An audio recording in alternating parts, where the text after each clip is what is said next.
기독교 복음 진리는 증거에 근거하고 있습니다. 여호와 하나님의 모든 말씀이 진리입니다. 성부 하나님이 진리이고 성자 예수님이 진리이고 성령 하나님이 진리입니다. 성경이 진리이고 예수님이 진리이고 예수님의 말씀이 진리입니다. 예수 부활은 진리이고 증거 중에 증거입니다. 선교사들이 목숨을 내놓고 온 세상 만방에 나가서 복음을 증거할 수 있는 것은 예수님께서 부활하셨기 때문입니다. 복음 진리는 증거에 근거합니다. 요한복음은 복음의 진리를 어떻게 증거할까요? 예수께서 하나님의 아들이시며 또 천국의 왕이시며 유일한 구원자라는 진리를 표적으로 증거하고 있습니다. 요한복음의 표적 증거가 무엇일까요? 우리는 어떻게 받아들이고 또 어떻게 믿고 어떻게 생활해야 하겠습니까? 우리 보았던 말씀 다시 보실까요? 30절에 이렇게 기록됩니다. 같이 읽으면 좋겠습니다. 내가 아무것도 스스로 할 수 없노라. 듣는 대로 심판하노니 나는 나의 원대로 하려 하지 않고 나의 보내신 이의 원대로 하려 하는 거로 내 심판은 의로우니라. 하나님께서 예수님을 이 세상에 보내셨습니다. 예수님께서는 하나님의 뜻대로 말씀하시고 행하셨습니다. 예수 말씀 믿고 하나님을 믿으면 사망에서 생명으로 옮겼습니다. 영생을 얻은 것입니다.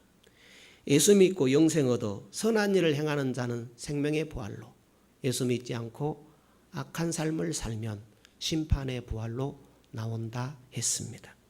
우리가 만약에 어릴 때에 부모님과 헤어졌는데 한 20년 후에 만났다고 가정을 해보겠습니다.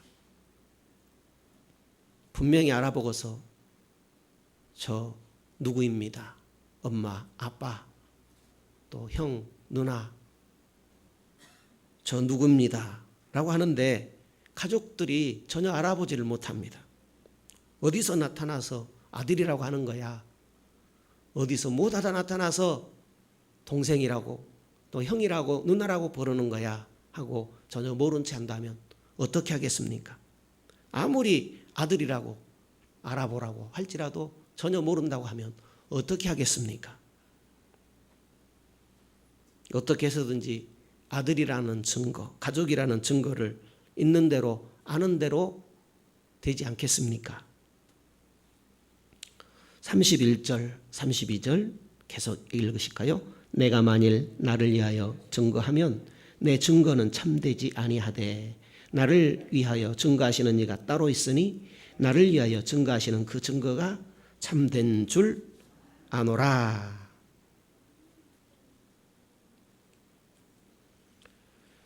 내가 만일 나를 위하여 증거하면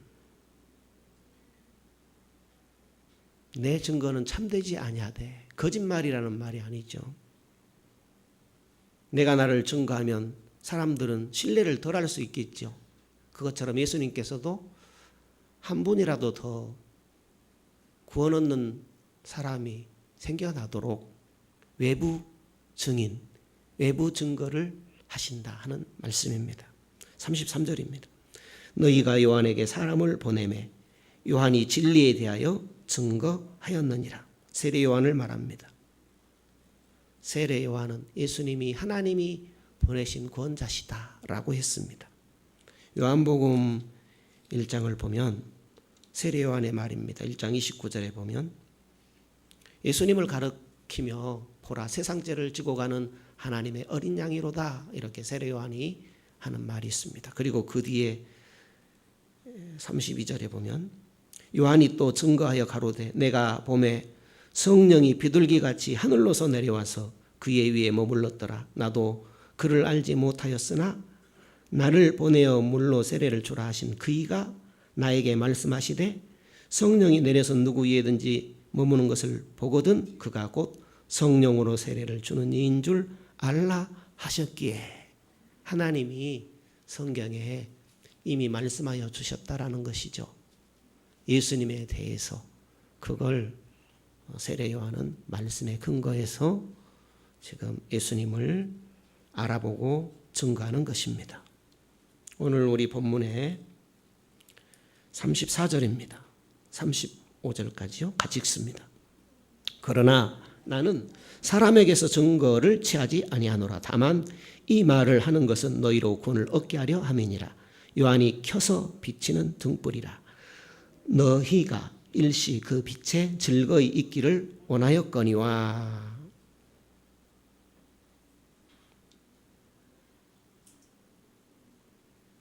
예수님은 사람들에게서 증언을 취하실 필요가 없으신 분입니다. 그래서 나는 사람들에게서 증언을 취하지 아니한다. 다만 이 말을 하는 것은 너희로 구원을 받게 하려 함이니라. 요한은 켜서 비치는 등불이라 했습니다. 예수님은 사람의 증언이 필요 없으십니다. 세례 요한을 세우신 것은 한 분이라도 더 구원 얻도록 하기 위함입니다. 예수님이 태양이라면 세례 요한은 등불에 지나지 않는다 하는 표현입니다. 세례 요한보다 더 큰 증거가 있습니다. 36절입니다. 읽으실까요? 내게는 요한의 증거보다 더 큰 증거가 있으니 아버지께서 내게 주사 이루게 하시는 역사 곧 나의 하는 그 역사가 아버지께서 나를 보내신 것을 나를 위하여 증거하는 것이요. 세례 요한보다 더 큰 증거가 무엇인가 하면 예수님께서 하시는 일입니다. 예수님께서 하시는 일은 세례 요한이 증거하는 것보다 더 크다 하는 겁니다.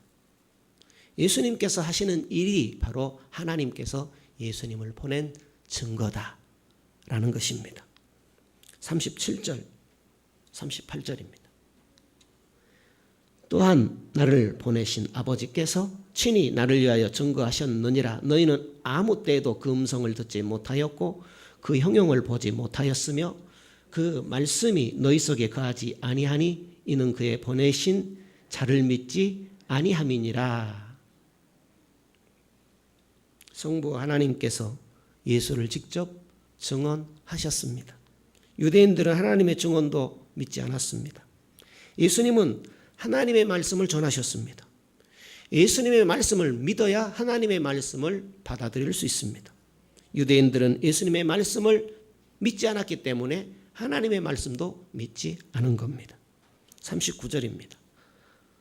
40절입니다.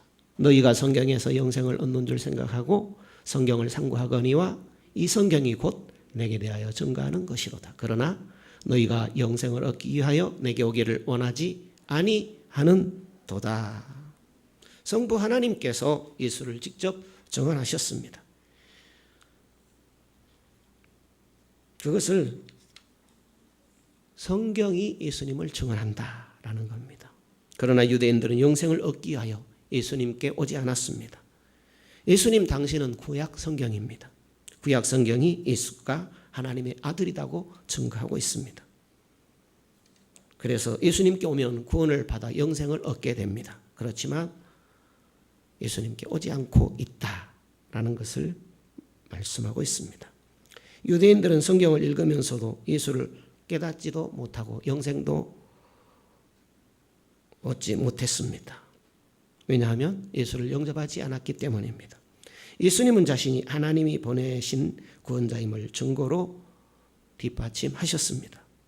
세례 요한이 증거했습니다. 예수님이 하신 일이 증거하고 있습니다. 성부 하나님이 증언했습니다. 구약 성경이 예수님을 증거하고 있습니다. 예수님께서 하신 일이 표적 증거입니다. 예수님이 하신 일 중에 표적 증거가 요한복음입니다.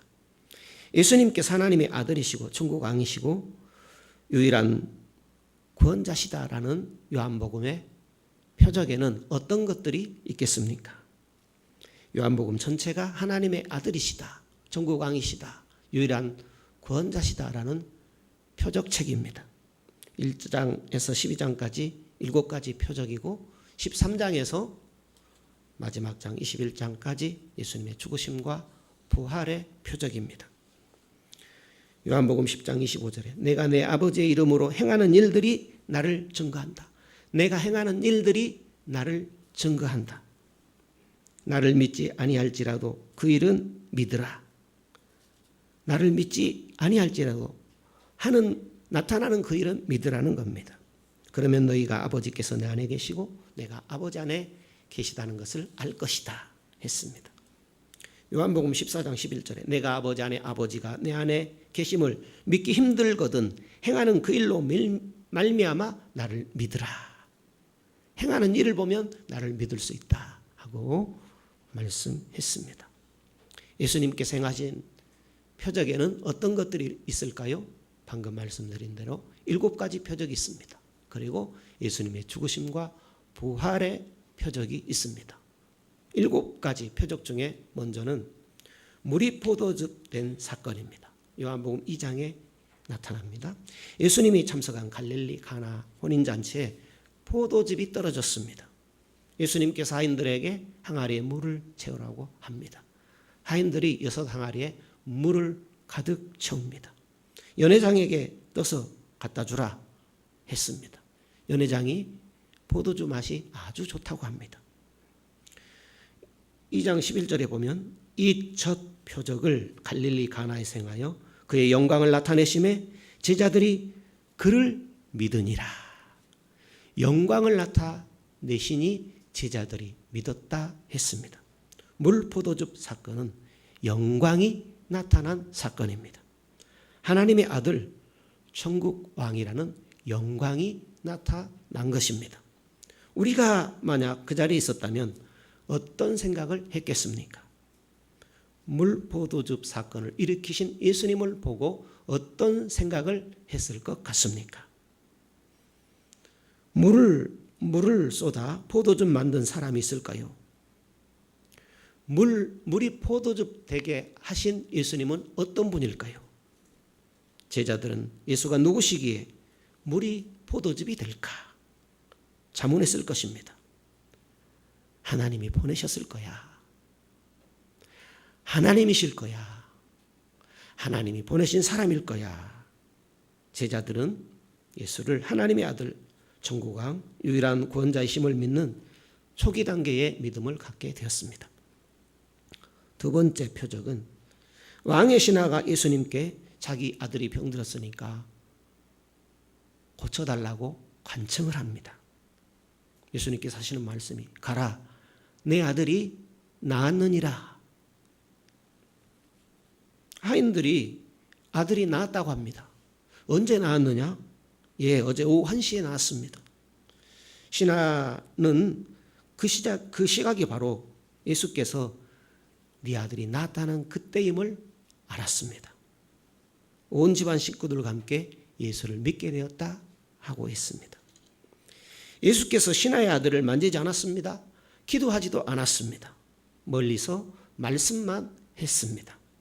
말씀하신 바로 그 순간 신하의 아들의 열이 떨어지면서 병에서 고침을 받았습니다. 만약 여러분의 자녀가 예수님의 말씀 한마디에 병에서 노임을 받게 되었다면 예수님에 대해서 어떤 생각을 했을 것 같습니까? 왕의 신하는 예수님이 누구실까 생각했을 것입니다. 보통 사람이 아니야. 하나님이 보내셨을 거야. 생각하면서 집안 식구들과 함께 예수님을 영접했던 것입니다. 세 번째 표적은 베데스다 연못에서 38년 된 병자를 고치신 사건입니다. 일어나 내 자리를 들고 걸어가라. 그 사람이 곧 나아서 일어나 자리를 들고 걸어가게 되었습니다. 38년 동안 걷지도 못했는데 고침을 받게 된 것입니다. 38년이나 병자로 있었는데 고침을 받은 사람은 예수님에 대해서 어떤 생각을 했을까요? 예수가 누구시길래 38년이나 일어서지 못하고 누워만 있었는데 고치실 수 있었을까요? 스스로 질문했을 것입니다. 보통 분이 아니야. 하나님이 보내신 분일 거야. 생각했을 것이며 제자들처럼 예수는 하나님의 아들이야. 천국 왕이야. 또 유일한 구원자임을 믿는 제자들처럼 초기 단계의 믿음을 갖게 되었을 것입니다. 예수님께서 갈릴리 바다 건너편 야산 위에서 제자들과 함께 있을 때에 많은 무리들이 나오게 되었습니다. 그 무리들은 유월절 순례자들로 예루살렘을 향하여 가던 길이었습니다. 남자만 5천 명이었다고 하니까 여자와 아이들을 합하면 2만 명쯤 되었을 것입니다. 예수님의 말씀을 듣다가 해가 저물어 갈 때에 배가 고플 대로 고팠습니다. 먹을 것은 어린아이가 도시락으로 준비한 떡 5덩이와 물고기 2마리 뿐이었습니다. 예수님께서는 무리를 50명씩 100명씩 따로 앉도록 했습니다. 기도하신 후에 제자들로 무리를 향하여 나누어 주도록 했습니다. 굶을 대로 굶어서 배가 고픈 무리가 원하는 대로 다 먹고 12강줄이나 남았다고 했습니다. 한번 생각해 보시기 바랍니다. 떡 5덩이와 물고기 2마리를 나누실 때에 어떤 일이 일어났다는 것입니까? 예수님께서 기도하시고 제자들에게 나눠주십니다. 제자들은 예수님께서 시키는 대로 사람들에게 물고기와 떡덩이를 나누어 줍니다. 그런데 나누어 주면 불어납니다. 나누어 주면 또 불어납니다. 나누어 준 대로 불어나는 것입니다.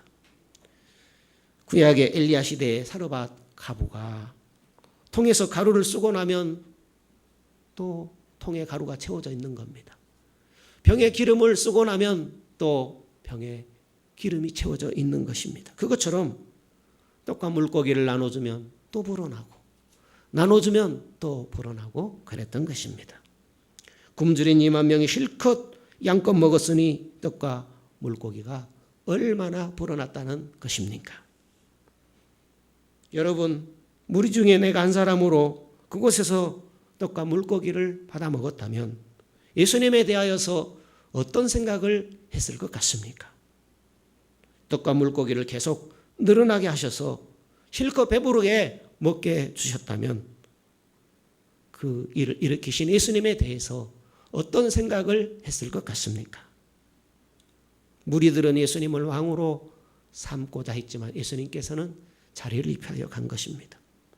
예수님을 왕으로 삼게 되면 경제적인 문제가 해결될 것 같았습니다. 배고픔에 대해서는 절대 걱정할 필요가 없을 것 같았습니다. 세상에 오실 그 선지자 혹시 메시아가 아닐까 생각했을 것입니다. 그래서 제자들처럼 하나님의 아들, 천국의 왕, 유일한 구원자이신 그 진리에 대해서 제자들처럼 초기 믿음을 가지게 되는 것입니다. 제자들이 갈릴리 바다로 노를 저어서 11회쯤 가는데 예수님께서 풍랑이는 바다 위를 걸어오십니다. 5번째 표적입니다. 내니 두려워 말라 하니 제자들이 기뻐하면서 예수님을 배로 영접합니다. 누가 바다 위를 걸을 수 있겠습니까? 진정 바다 위를 걸을 사람이 있겠습니까? 우리가 바닷물 위로 걸어오시는 예수님을 직접 보았다면 예수님에 대하여서 어떤 생각을 했을 것 같습니까? 예수님의 제자들은 예수님의 표적을 한 번만 본 것이 아니고 2번만 본 것도 아니고 겹치기로 경험했습니다. 물이 포도즙 된 것, 왕의 신하의 아들이 멀리 떨어져 있지만 말씀 한마디로 고침을 받은 것, 38년이나 누워있었는데 그 병자가 말씀 한마디로 일어나게 된 것, 오병이어로 2만 명이 실컷 먹고도 12강주리가 남은 것, 풍랑이는 바다 위를 걸으신 표적 등 계속된 영광의 나타남의 표적을 보았습니다. 예수님은 보통 분이 아니야. 하나님이 보내신 분이야. 하나님의 아들, 천국 왕, 유일한 구원자이신 예수님에 대한 믿음이 더 강하여지지 않았겠습니까? 6번째 표적은 나면서부터 소경된 자의 눈을 뜨게 했습니다. 진흙을 이겨 구했느니 바르신 후에 실로암 못에 가서 씻으라. 가서 씻고 밝은 눈으로 돌아왔습니다. 여러분이 나면서부터 앞을 보지 못하다가 예수님께서 밝은 눈으로 바꿔주셨다면 그 예수님에 대해서 어떤 생각을 했을 것 같습니까? 눈을 뜨게 된 소경은 생각했을 것입니다. 보통 사람이 아니야. 하나님께서 보내셨어. 믿음이 생겼습니다. 예수님에 대해서 제자들처럼 하나님의 아들이시고 천국 왕이시며 유일한 구원자시라는 그 진리에 대한 믿음이 생겼을 것입니다. 마지막 표적은 나는 부활이요 생명이니 나를 믿는 자는 죽어도 살겠고 무릇 살아서 나를 믿는 자는 영원히 죽지 아니하리니 내가 이를 믿느냐 하고 마르다에게 예수님께서 묻는 말씀입니다. 죽은 지 나흘이나 되어서 썩은 냄새가 난다고 하는 마르다에게 예수님께서 하신 말씀이죠. 내가 말하지 않았느냐? 네가 믿으면 하나님의 영광을 보리라. 내가 말하지 않았느냐? 돌을 옮겨 놓으라. 기도하신 후에 나사로를 살려내셨습니다. 나사로의 누이 마리아와 마르다, 제자들 또 거기 있었던 사람들이 죽어 썩어서 냄새나는 나사로를 무덤에서 불러내실 때에 나사로가 수족을 동여 맨 채로 나오는 장면을 보고 어떤 생각을 했을까요?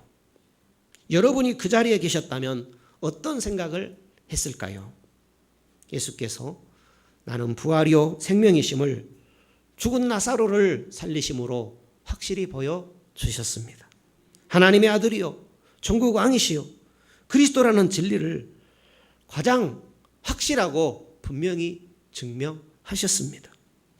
예수가 누구시기에 이런 기적을 행하실까요? 하나님의 영광을 나타내신 예수님은 누구라는 말입니까? 이 사실을 정직하게 듣거나 읽는다면 예수가 하나님의 아들이시요 천국의 왕이시요 유일한 구원자임을 부인할 사람이 있겠습니까? 요한복음 13장에서 21장은 직접 예수님께서 죽으시고 부활하신 표적 중의 표적입니다. 그런데 예수님의 죽으시고 부활하신 이 사건이 어떻게 해서 천국 왕이시며 하나님의 아들이시며 또 유일한 구원자시라는 증거가 된다는 말입니까? 지난 추석에 국민 가수라고 하나요? 가수 나훈아 씨가 코로나로 피곤한 국민들을 위해서 출연료도 받지 않고 그분의 히트곡을 청년처럼 열창한 일이 있습니다. 그분이 남긴 말이 화제가 되었습니다. 우리는 많이 힘듭니다. 우리는 많이 지쳐 있습니다. 옛날 역사책을 보든 제가 살아오는 동안의 왕이나 대통령이 국민 때문에 목숨을 걸었다는 사람은 한 사람도 본 적이 없습니다. 이 나라를 누가 지켰냐 하면 바로 여러분들이 이 나라를 지켰습니다. 여러분 생각해 보십시오. 유관순 누나, 진주의 농계, 윤봉길 의사, 안종길 열사 이런 분들 모두가 다 보통 우리 국민이었습니다. IMF 때도 세계가 깜짝 놀라지 않았습니까? 집에 있는 금부치 다 꺼내 팔고 나라를 위해서 대한민국 국민 여러분이 세계에서 제일 위대한 1등 국민입니다.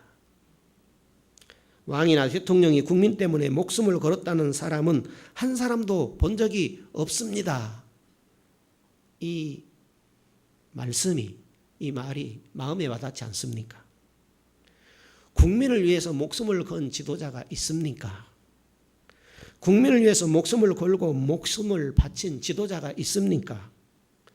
국민을 사랑해서 국민 대신 자기 목숨을 내놓은 지도자가 있을까요?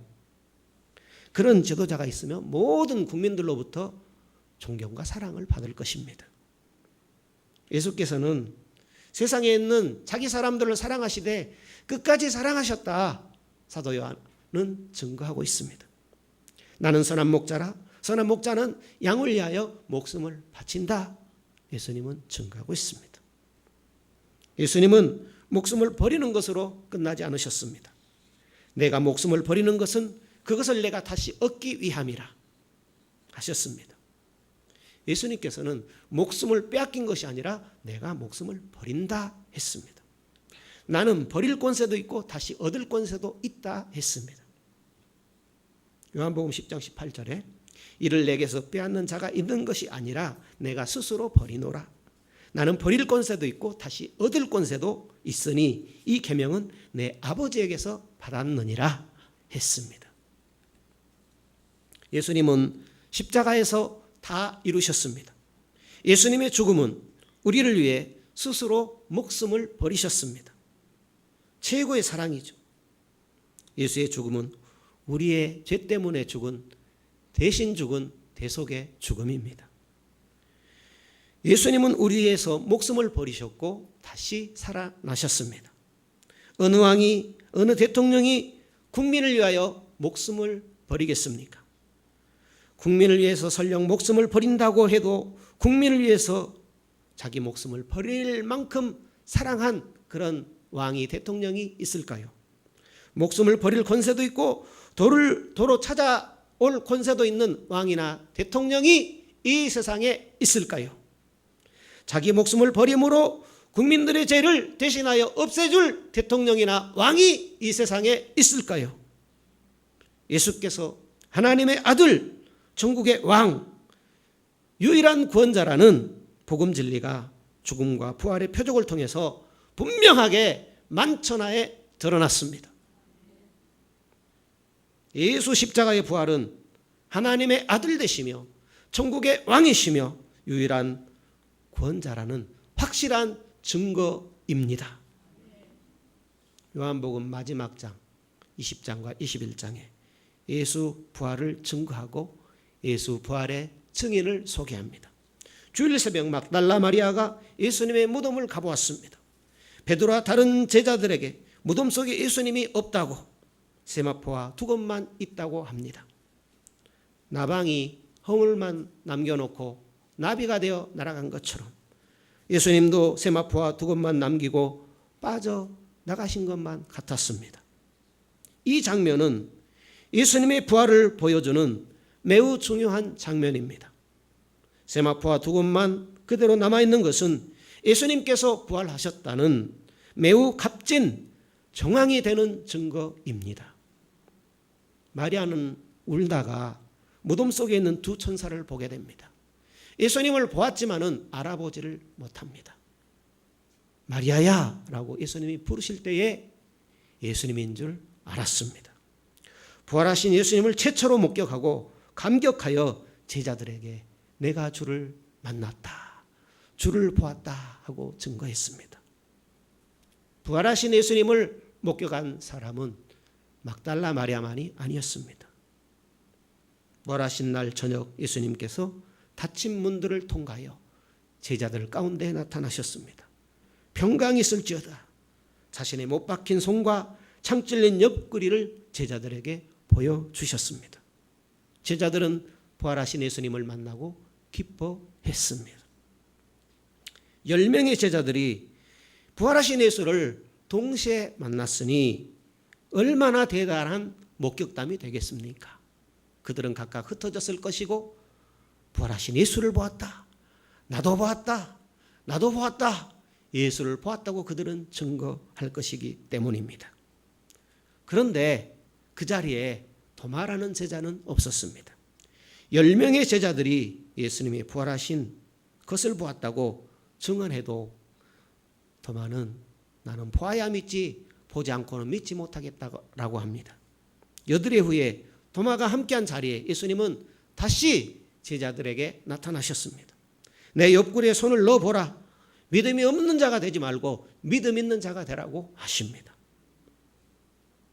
모든 제자가 예수님을 보았다고 해도 믿지 않았지만 자기 앞에 나타나신 예수님을 보고서는 부인할 도리가 없었습니다. 못 박힌 손과 창에 찔린 옆구리를 확인한 도마가 평생 그 장면을 잊을 수가 있겠습니까? 도마의 의심을 제거하신 예수님의 조치는 도마만을 위한 사건이 아니었습니다. 부활을 의심하는 모든 사람들에게 의심하는 자가 되지 말고 믿는 자가 되라는 메시지였던 것입니다. 부활을 의심하는 모든 사람들에게 천둥처럼 번개 같은 메시지였습니다. 그런데 예수님의 부활을 확실히 목격한 제자들이 엉뚱한 행동을 하게 됩니다. 베드로가 나는 고기 잡으러 가겠다 합니다. 뒤이어 도마도 다른 제자들도 우리도 고기 잡을 거야 하고 다 고향으로 돌아가고 맙니다. 예수님께서 이런 제자들을 향해서 어떻게 했을 것 같습니까? 사명을 버리고 이럴 수 있느냐? 기가 막혀 말이 안 나오네. 전혀 그렇게 하지 않으셨습니다. 어느 날 제자들이 고기 잡는 바닷가로 찾아오셨습니다. 밤새도록 고기 한 마리 잡지 못한 제자들을 향하여서 배 오른편에 그물을 던지라고 하십니다. 그들이 그물이 찢어질 정도로 고기를 많이 잡았습니다. 큰 고기만 153마리나 되었다고 했습니다. 예수께서는 제자들에게 떡을 가져다가 생선과 함께 구워 주셨습니다. 그렇게 제자들과 조반을 드셨습니다. 부활하신 예수님을 만나고도 옛날로 되돌아간 제자들을 다시 찾아오셔서 최고로 많은 고기도 잡게 하시고 조반도 대접해 주셨습니다. 이후에 베드로를 만난 예수님께서 이렇게 말씀하십니다. 네가 나를 사랑하느냐? 네가 나를 사랑하느냐? 연거푸 물으신 후에 이제는 내 양을 먹이라 하는 사명을 주십니다. 부활 예수는 음식을 드시는 실제 인물입니다. 부활 예수는 실제 살아나셨습니다. 이 복음의 진리를 정직하게 듣거나 읽는다면 예수님의 부활을 부인할 수 있겠습니까? 죽은 나사로를 살리신 그 기적보다 더 큰 기적이 예수님께서 친히 죽으시고 부활하신 기적이 아니겠습니까?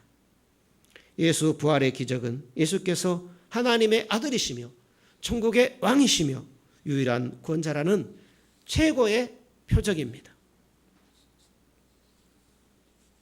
예수님께서 하나님의 아들 되시고 천국의 왕이시고 또 유일한 구원자라는 증거는 차고 넘치는 증거가 있습니다.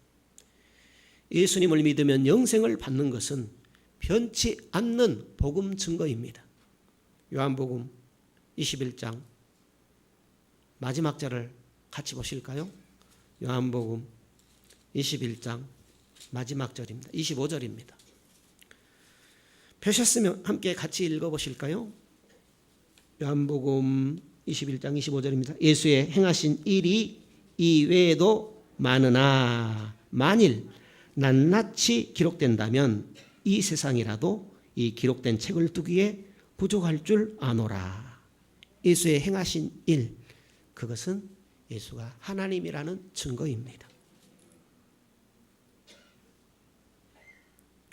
문제는 우리가 이런 증거에 근거해서 믿느냐 그렇지 못하느냐 하는 것이 문제죠. 주님은 수많은 믿음의 근거를 주셨습니다. 믿음의 증거를 주셨습니다. 그럼에도 불구하고 이 믿음의 증거에 근거해서 믿느냐 그렇지 않느냐가 우리의 문제입니다. 예수님의 증거를 의심하느냐 확신하느냐 그것이 우리의 문제입니다. 도마처럼 보기 전에는 믿지 못하겠다는 사람들이 있습니다. 하나님의 아들 천국왕 유일한 구원자라는 복음 진리를 믿어도 미숙한 믿음이 있고 장성한 믿음이 있습니다. 제자들의 믿음도 초기의 믿음에서 점점 더 성숙하여졌을 뿐입니다. 우리의 믿음도 점점 더 성숙하여져 가는 것입니다. 예수님께서 나를 본고로 믿느냐 보지 못하고 믿는 자는 복되도다 하셨습니다. 표적을 보고도 믿지 않는 사람이 있습니다. 표적을 보고 믿는 사람이 있습니다. 표적을 보지 않고도 말씀으로만 믿는 사람도 있습니다. 세 부류가 있습니다. 표적신앙이 있고 말씀신앙이 있습니다. 불신앙보다는 표적신앙이 나을 것입니다. 표적신앙으로 시작할지라도 말씀신앙으로 성장하면 될 것입니다. 말씀신앙에도 성숙의 차이가 있습니다. 표적으로 믿든 말씀으로 믿든 믿음은 하나님의 선물입니다. 하나님께서 진리의 성령을 통해서 우리가 예수를 하나님의 아들이요 천국의 왕이요 유일한 구원자로 믿게 해 가시는 것입니다. 성령께서 표적신앙이든 말씀신앙이든 우리 속에 생기게 하시고 자라게 하십니다. 미숙한 신앙이라도 성령께서 주시는 선물입니다. 성령께서 점점 더 성숙에 적하게 하시는 것입니다. 예수는 하나님의 아들이요 천국의 왕이시요 유일한 구원자시라는 이 복음의 진리를 믿을 뿐만이 아니라 이 진리를 온 세상 가운데 증거하는 사람이 그리스도인입니다. 오직 성령이 너희에게 임하시면 너희가 권능을 받고 예루살렘과 온 유대와 사마리아와 땅끝까지 이르러 내 증인이 되리라 하셨습니다. 우리는 믿음도 키우고 복음 진리를 담대함으로 증거해야 할 것입니다. 2013년도에 일어난 일입니다. 미국 사우스 캐롤라이나 리버티 고등학교 6월 졸업식에서 수석 졸업한 학생 노이 코스너가 대표 연설을 하게 됩니다. 종교의 자유를 주장하고 무신론 단체들의 압박으로 말미암아 기독교 학교인 이 리버티 고등학교는 기도와 신앙생활의 일체를 금하게 됐습니다. 이 코스너 수석 졸업생은 교장 선생님이 사전 검열한 졸업 연설 문을 모든 사람들이 보는 앞에서 찢어버렸습니다. 우리가 존경하는 분들이 오늘에 이르기까지 우리를 조각 작품처럼 만드셨습니다. 저는 어릴 때 저희 부모님께서 저를 주님께 인도해 주셔서 참으로 기쁩니다. 잠시 멈췄다가 수천 명의 축가객들을 경악하게 하는 말을 했습니다. 그 말이 바로 무엇인가 하면 주기도문입니다. 하늘에 계신 우리 아버지, 이름이 거룩히 여김을 받으시고 주님의 나라가 임하고 주님의 뜻이 하늘에서처럼 땅에서 이루어지기를 원합니다. 우리에게 오늘 또 일용할 양식을 주시옵소서. 우리가 우리에게 죄지은 자들을 용서한 대로 우리의 죄도 용서해 주시옵소서. 우리를 유혹에 빠지지 말게 하시고 악에서 구출해 주시옵소서. 나라와 권세와 영광이 영원 무궁토록 주님에게 있습니다. 아멘 하고 그쳤습니다. 우리도 진리를 확신하고 진리대로 실천하며 진리를 전파하는데 용기를 내야 하지 않겠습니까? 예수를 믿을 때 덮어놓고 믿으십니까? 열어놓고 믿으십니까? 하나님께서 하나님의 아들이시며 천국의 왕이 되시며 유일한 구원자라는 복음 진리에 대한 증거가 확실합니까? 아니면 미미합니까? 복음 진리에 대한 증거는 무수하고 확실합니다.